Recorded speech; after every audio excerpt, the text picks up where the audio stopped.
Hi అండి, ఈరోజు నేను ఈ వీడియో చాలా బాధాకరంగా చేస్తున్నాను. ఎందుకో మీకు తెలుస్తుంది. ఎవరికైనా ఇంతే అనిపిస్తుంది.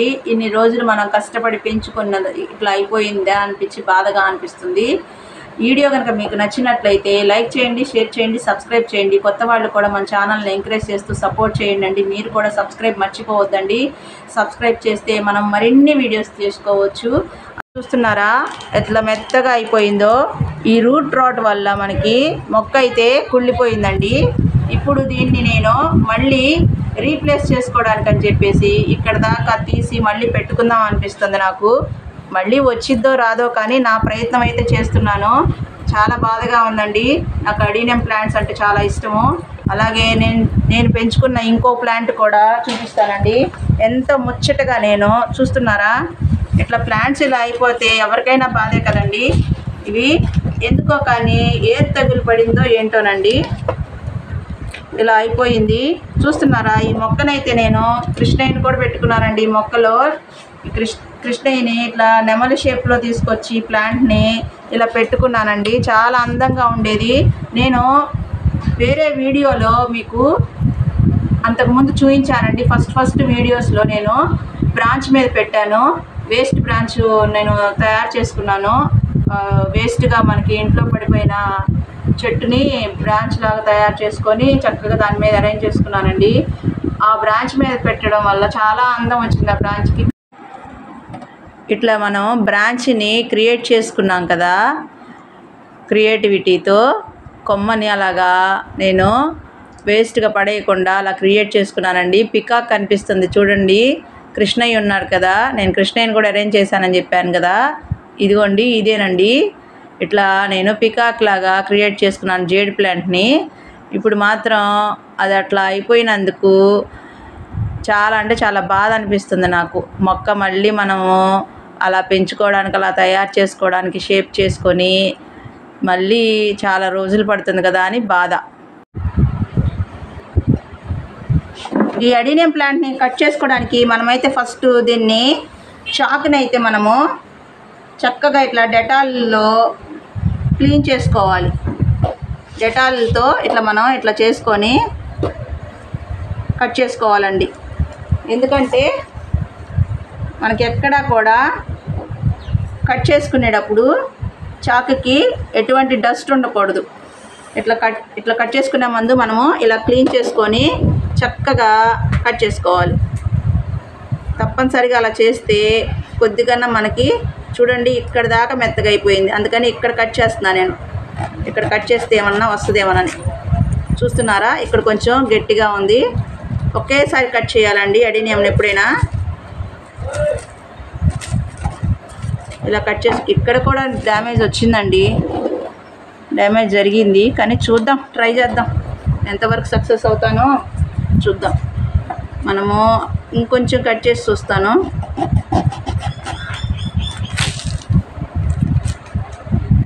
లేదండి, చాలా వరకు డ్యామేజ్ జరిగిపోయింది. సరేనండి, చూస్తాను, అసలు ట్రై చేస్తాను. ఫస్ట్ అయితే అడీనియంని ఇట్లా కట్ చేసుకున్నాక దీనికి సాఫ్ అని దొరుకుతుంది. ఈ సాఫ్ని మనము కొద్దిగా తీసుకొని అడీనియం కట్ చేసుకున్న పార్ట్ దగ్గర కొంచెం ఇట్లా అప్లై చేసుకోవాలి. ఇలా అప్లై చేసుకుంటే మనకి ఎటువంటి ఫంగస్ లేకుండా కొద్దిగా మనం సేఫ్ చేసిన వాళ్ళం అవుతాం అన్నమాట. ఫంగస్ రాదండి. అందుకని దీన్ని ఇట్లా పక్కన పెట్టుకుందాం. ఇప్పుడు అడీనియం ప్లాంట్ కోసం అని చెప్పేసి దీన్ని నేను చూస్తున్నారా ఇట్లాగా ఈ ప్లాంటర్లో మాత్రం చేసుకుందాం అనుకుంటున్నాను. మళ్ళీ రీప్లేస్ చక్కగా మనము ఇట్లా అడుగున కొబ్బరి చిప్పలు ఇవి ఉంటాయి కదండి, కొబ్బరి చిప్ప అవన్నీ వేసేసుకున్నాను నేను. ఎందుకంటే ఎక్కడా కూడా మనకి ఇసుక మట్టి కింద రాకుండా అలా చేసుకుంటున్నా. ఇప్పుడు మనం దీనిలో ఏం చేయాలంటే ఇసుకని అలాగే మట్టిని సమపాళ్ళల్లో తీసుకోవాలి. సమపాళ్ళు అంటే కొంచెం ఇసుక ఎక్కువ ఉన్నా పర్లేదండి, అడీనియం కాబట్టి. మామూలుగా ప్లాంట్స్కి అయితే కొంచెం ఇసుక తక్కువ వేసుకొని మట్టి ఎక్కువ తీసుకుంటాం. ఇప్పుడు నేను మట్టిని ఒక పావు అంతే తీసుకుంటున్నాను, ఇసుక మాత్రం ఒక 3/4 వంతు తీసుకుంటున్నానండి. ఇట్లా తీసుకొని మనము మొత్తం మిక్స్ చేసుకుందాం. ఇసుక ఎక్కువ ఉంటే, మట్టి తక్కువ ఉంటే అడీనియంకి సెట్ అవుతుంది బాగా. అడీనియం ప్లాంట్స్కి ఇసుక ఎక్కువ ఉండాలి, ఎందుకంటే వాటర్ అస్సలు ఉండకూడదు, వాటర్ వెళ్ళిపోవాలి. ఇట్లా మనం పెట్టుకున్న తర్వాత ప్లాంటర్లో ఇవి పెట్టుకున్న తర్వాత చక్కగా మనము ఇది వేసుకోవాలి. ఇప్పుడు మనం మిక్స్ చేసిన ఇసుకని మట్టిని ఇట్లా వేసుకోవాలి. అలా వేసుకుంటే గ్రోత్ వస్తుందేమోనని ట్రై చేస్తున్నానండి. నాకు కూడా బాధగానే ఉంది. మనము ఇంత రేట్లు పెట్టి మొక్కలు తెచ్చుకుంటాం కదా, మరి బాధే కదా. ఇప్పుడు మనము ఈ ప్లాంటర్ని ఇప్పుడు మనం కట్ చేసుకున్న ఈ అడీనియంని దీనిలో ఇట్లా పెట్టుకుందాం.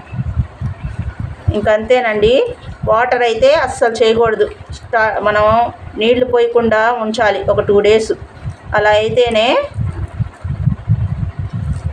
అడీనియము బతికిద్ది. చూద్దామండి, ట్రై చేస్తున్నాను. నేను అడీనియం ప్లాంట్స్ని చాలా తెచ్చుకుంటాను, కొన్ని అయితే పోతుంటాయి, మళ్ళీ తెచ్చుకుంటూ ఉంటాను. కాకపోతే ఏంటంటే ఇలా చేసుకుంటే ఏమన్నా బతికిద్దేమని చెప్పేసి ఇలా చేస్తాను. ఇప్పుడు దీన్ని అయితే పక్కన పెట్టేసుకుందాం మనం. నెక్స్ట్ ఈ ప్లాంట్ని అయితే మనము రీప్లేస్ చేసుకుందాం.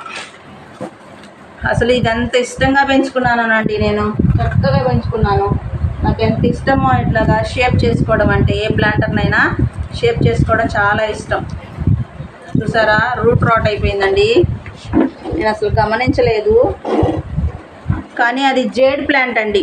నేను ప్లాంట్ ఏంటో చెప్పలేదు కదా మీకు, అది జేడ్ ప్లాంట్. చాలా చక్కగా ఉండేదండి జేడ్ ప్లాంట్. మనం ఏ షేప్ చేస్తే ఆ షేప్లో వస్తుంది. బోన్సాయి కూడా చేసుకోవచ్చు జేడ్ ప్లాంట్స్తో. నా దగ్గర జేడ్ ప్లాంట్ మొక్క ఇంకొకటి ఉందండి, దాన్నైతే మనము ఇప్పుడు ఇది తీసేస్తున్నానండి. నేను ఇది తీసేసి వేరే మట్టి వేస్తున్నాను. ఇప్పుడైతే పాత మట్టి తీసేసానండి. నేను మళ్ళీ రీప్లేస్మెంట్ కోసం కొత్త మట్టి తీసుకున్నాను. మనం మట్టిని మార్చుకుంటూ ఉండాలండి. ప్లాంటర్ని మనం మారుస్తున్నప్పుడు నాకు చేతనైన విధంగా నేను గార్డెనింగ్ చేసుకుంటూ ఉంటానండి. ఇప్పుడు మనం ఈ మట్టి వేసేసుకుంటున్నాను. కింద అడుగున కొబ్బరి టెంకులు అంటారు కదండి, అదే కొబ్బరి చిప్పలు మనము పగలగొట్టినప్పుడు వాటిని దాచిపెట్టుకుంటూ ఉండాలి. గార్డెనింగ్ చేసేవాళ్ళము ఇట్లాగా కొన్ని అయితే మాత్రం మనకి యూజ్ అవుతూ ఉంటాయి అన్నమాట, వేస్ట్ చేయకుండా పడేయకుండా. ఇప్పుడు మనం ఈ మట్టిని అంతా వేసేసుకున్నాం ఇందులో. ఈ జేడ్ ప్లాంట్ కొమ్మని కొంచెం తీసుకొని మనము ఇలాగా పెట్టేసుకోవడమే. ఇది చాలా ఈజీ గ్రోయింగ్ అనమాట. చాలా అంటే చాలా ఊరికనే బతికిద్దండి. కానీ ఎందుకు చనిపోయిందో నా నెమ్మలో అయితే మాత్రం నాకు అర్థం కావట్లేదు. చాలా ఉండండి, ఒక్క నిమిషం మళ్ళీ మధ్యలో పెట్టేస్తాను. ఇలా మధ్యలో పెట్టుకుంటే చిన్న కొమ్మ పడినా కానీ ఊరికనే వచ్చిద్దండి. జేడ్ ప్లాంట్ చైనీస్ తులసి మొక్కలాగా అనమాట. చూసారా, ఇట్లా మనం నాటేసుకొని 1 yearలో మనకి మళ్ళీ ఇంత ప్లాంట్ అయిపోయింది. చాలా ఈజీ గ్రోయింగ్ అనమాట. అడీనియం అయితే కష్టమే, కానీ జేడ్ ప్లాంట్ చాలా ఈజీగా వస్తుంది. చూస్తున్నారా, ఈ 2 మొక్కలు అయితే నేను ప్లాంట్ చేశాను. ఇలా మనము పోయిన మొక్కల్ని మళ్ళీ రీప్లేస్ చేసుకుంటూ గార్డెనింగ్ అయితే మనము డెవలప్ చేసుకుంటూ ఉండాలి. మన దగ్గర ఒక్క మొక్క ఉంటే దాని కొమ్మల నుంచి చాలా మొక్కలు మనం తయారు చేసుకోవచ్చండి. మనకి ఈ ఆర్నమెంట్ ప్లాంట్స్ అయితే ఊరికనే గ్రోత్ అవుతాయి, కానీ అడీనియము, రోజ్ ప్లాంట్స్ ఇట్లాంటివి కొంచెం కష్టం అనిపిస్తుంది నాకైతే. నేను గార్డెనింగ్ చేసడంలో నా అనుభవం చెప్తున్నాను. అసలు మిగతా ఆర్నమెంట్ ప్లాంట్స్ అయితే ఇట్లా తీసి అట్లా పెడితే వస్తూ ఉంటాయి అన్నమాట. వర్షాకాలం కదా, కాస్త మనము ఈ జేడ్ ప్లాంట్లు అయితే వర్షంలో కొంచెం పెట్టి 2 days తర్వాత మామూలుగా నార్మల్గా పెట్టుకుంటాను. సరేనండి, చాలా బాధతో తీస్తున్నాను కాబట్టి ఏం మాట్లాడాలో నాకు అర్థం కావట్లేదు. కానీ ఈ 2 మాత్రం నేను ఈరోజు రీప్లేస్ చేసి మీకు చూపించాను. మీరు కూడా ఎవరైనా ఇట్లా గార్డెనింగ్ చేసేవాళ్ళు ఏదైనా మీకు తెలిసిన ఏమన్నా చెప్తే నేను కూడా ఫాలో అవుతానండి. ఓకేనా మరి. వీడియో నచ్చినట్లయితే తప్పనిసరిగా మీ అందరూ కూడా లైక్ చేయండి, షేర్ చేయండి. తప్పకుండా మన ఛానల్ని ఎంకరేజ్ చేయండి, సపోర్ట్ చేయండి. మీ అందరి సపోర్ట్ వల్ల ఛానల్ గ్రోత్ అవ్వాలని నేను కోరుకుంటూ ఉన్నానండి. మీ అందరి ఆశీర్వాదాల వల్ల ముందుకు నడుస్తారని నేను చాలా కోరుకుంటున్నాను. తప్పకుండా మీరందరూ కూడా ఏం చేస్తారంటే సబ్స్క్రైబ్ మర్చిపోకుండా చేయండి. వీడియోస్ మరిన్ని పెట్టుకుందాం. ఓకేనా? మరి బాయ్ అండి.